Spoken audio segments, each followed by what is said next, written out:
இடத்த கள்ளத்தனமா என்னை கூட்டிக்கொண்டு நாசரேத்து பக்கத்துல ஒரு காட்டுக்குள்ள கூட்டிட்டு போனான். எனக்கு ஒரு இடமும் தெரியாத இடம் தெரியாத இடத்துல கூட்டிக்கொண்டு என்கிட்ட கையெழுத்து வாங்கி விட்டான். ஐயா, எனக்கு நடவடிக்கை எடுக்க முடியலையே, என்னால ஒன்றும் செய்ய முடியலையே ஐயா. என்கிட்ட கையில பணம் கிடையாது, தேட்டு கிடையாது, ஒரு சம்பாத்தியம் கிடையாது ஐயா.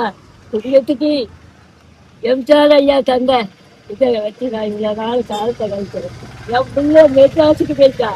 நான் என் பிள்ளை வந்த பிறகு என் இப்படியெல்லாம் இருக்கமா, இது என்னன்னு பாருன்னு சொல்லி என் பிள்ளைகிட்ட கொடுத்துருக்கேன். என் பிள்ளைய பால்குடி பிள்ளைகளை எழுத்து வளர்த்தேன். என் பிள்ளைய பால்குடி பிள்ளைகளை எழுத்து வளர்த்து 12 வரைக்கும் என் பிள்ளைய படிக்க வச்சேன். என் பிள்ளைய படிக்க வச்சு நல்ல முறையில் தான் வச்சிருந்தேன்.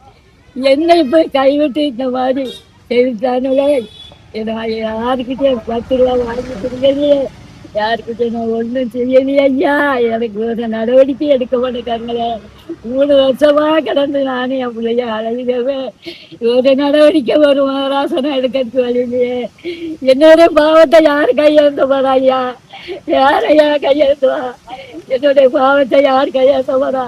ஒரு 10 வருஷத்துக்கு முன்னாடி இவங்களுடைய அண்ணன் மகனா தம்பி மகன் தெரியல, அவங்க வந்து இப்படி எனக்கு ஒரு இலவச வீடு வந்திருக்கு, உன்னோட கையெழுத்து வேணுமா அவ அத்தை அப்படின்னு சொல்லிட்டு வீட்டுக்கு இருந்து வெளியே கூட்டிட்டு வந்து காட்டுக்குள்ள வச்சு கையெழுத்து வாங்கிட்டு போய் நேசத்துக்கு சார் பெரியவர் அலுவலகத்துல இருந்து பத்திரம் போட்டிருக்காங்க. இது தொடர்பா இப்போ நான் சமீபத்துல நிச்சயமா என்ன கூப்பிட்டு என்கிட்ட இந்த அப்படி அந்த வீட்டை வந்து என் பேருக்கு இது பண்ணணுமா, கொஞ்சம் இதை கொஞ்சம் என்னன்னு பாருமான்னு சொல்லி சொல்லும் போச்சுல, இந்த வீடு வந்து ஈசி போட்டு பார்த்தா இவங்களுடைய தம்பி பையன் சந்தனகுமார் பேருக்கு இருக்குது. இதை பத்தி நாங்க கலெக்டர்கிட்ட மனு கொடுத்தோம். அவங்க உடனே ஆர்டிஓ ஆபீஸ்க்கு விசாரணைக்கு அனுப்புனாங்க. ஆனா விசாரணைக்கு வந்து 3 வருஷமா நாங்க அலையிற எந்த விதமான பதிலும் எங்களுக்கு கிடையாது.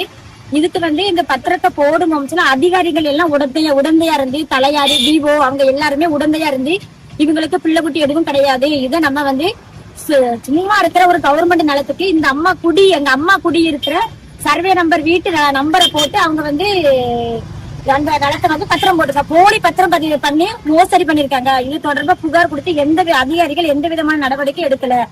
சமீப காலமா இப்போ ஒரு மாசத்துக்கு முன்னாடி பழையபடி ஆர்டிஓ ஆபீஸ்ல வந்து நாங்க எந்த கம்ப்ளைண்ட் கொடுத்தேன் பழையபடி. அதுக்கு அவங்க விசாரணைக்கு இன்னைக்கு வர சொல்லிருந்தாங்க. இந்த மனுவில பாருங்க 11 மணிக்கு விசாரணைன்னு சொல்லி போட்டிருக்கேன். நாங்க 10:30 வந்தாச்சு ஆபீஸ்க்கு. ஆனா எங்களை கூப்பிட்டு எந்த விதமான விசாரணையும் பண்ணல. போன ஆட்சியில எங்களுக்கு நீதி கிடைக்கல, இந்த ஆட்சியிலாவது எங்களுக்கு நீதி கிடைக்கும்னு சொல்லிட்டு நாங்க அந்த வயசான எங்க அம்மா வச்சுக்கிட்டு நாங்க 3 வருஷமா அலையிறோம். எந்த விதமான நடவடிக்கை எடுக்கல. ஆனா தமிழக முதலமைச்சர் விஜய் அண்ணா, நீங்க இதை கவனத்தில் கொண்டு வந்து இதுக்கு என்ன நடவடிக்கை எடுக்கணுமோ நீங்க சீக்கிரமா இதுக்கு நடவடிக்கை எடுத்து எங்க அம்மா வீடு எங்க அம்மா பேருக்கு பழையபடி வர்ற மாதிரி ஏதாவது ஒரு நடவடிக்கை எடுங்க.